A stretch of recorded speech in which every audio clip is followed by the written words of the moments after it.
Je me présente. Mon nom est Célestin Gall.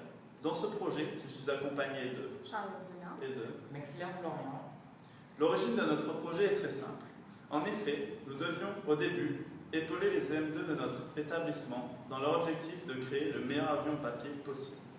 Mais plus le temps passait et plus nous nous impliquions dans ce projet, jusqu'à nous poser notre propre problématique.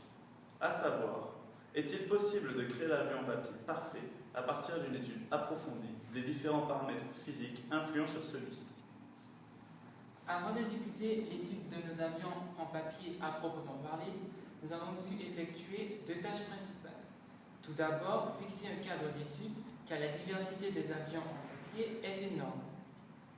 Nous avons donc sélectionné un modèle en particulier et à ce modèle associé des variables. De plus, nous avons réalisé de A à Z le lanceur d'avion que vous avez pu observer durant l'introduction, de la construction à la programmation, en passant par la confection de capteurs de vitesse. Faute de théorie existant sur le sujet de notre étude, à savoir les avions en papier, nous avons basé celui-ci sur l'expérimentation et avons ainsi effectué 3 grandes études. La première étude concerne les lancers. Celle-ci consiste tout simplement à lancer les avions suffisamment afin de voir s'il existe une relation entre la surface à l'air, la distance de vol et le temps de vol. Pour cette étude, nous nous sommes concentrés sur 3 modèles différents, avec chacun une surface à l'air différente. Les données récoltées nous ont permis de voir clairement que, contrairement à ce que l'on peut penser, un avion avec une plus grande surface à l'air ne vole pas plus loin ni plus longtemps qu'un avion avec une surface à l'air moins grande. Pour la deuxième étude, nous voulions mesurer la portance qui s'exerce sur nos avions, c'est-à-dire la force qui leur permet de s'élever.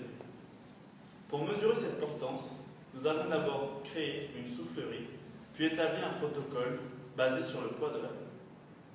Après avoir testé plusieurs modèles, les résultats obtenus se sont avérés contradictoires avec les résultats de la première étude. En effet, plus la surface à l'air de l'avion est grande, et plus l'avion a une portance élevée. La seule manière d'admettre à la fois les résultats de la première et deuxième étude a été de prendre en compte une troisième et dernière force, la traînée. Pour déterminer cette nouvelle force, nous avons dû nous lancer dans une nouvelle étude, l'étude vidéo. Celle-ci est un très chronophage, nous l'avons effectuée que sur un seul modèle que nous avons déjà utilisé lors de l'étude 2. De plus, nous avons pu observer qu'à cause du travail résistant de la force de traînée, l'accélération de l'avion se trouve être en permanence dans le sens contraire du mouvement. Ceci explique d'ailleurs la perte d'énergie cinétique observée dans cette même étude. L'assemblage des informations recueillies dans les 3 études précédentes nous ont permis au final de proposer une fourchette de valeurs pour les 3 variables qui caractérisent nos avions. Pour conclure cette vidéo, je dirais que plus nous nous rapprochons de la fin de cette aventure, plus on se rend compte que ce projet nous a apporté à chacun un savoir-faire et des connaissances que nous n'aurions peut-être jamais pu acquérir autrement. Nous allons également profiter de cette vidéo pour remercier toutes les personnes qui nous ont apporté leur aide durant ce projet. À commencer par notre professeur de physique-chimie, M. Olivier Clémence, sans qui rien n'aurait été possible.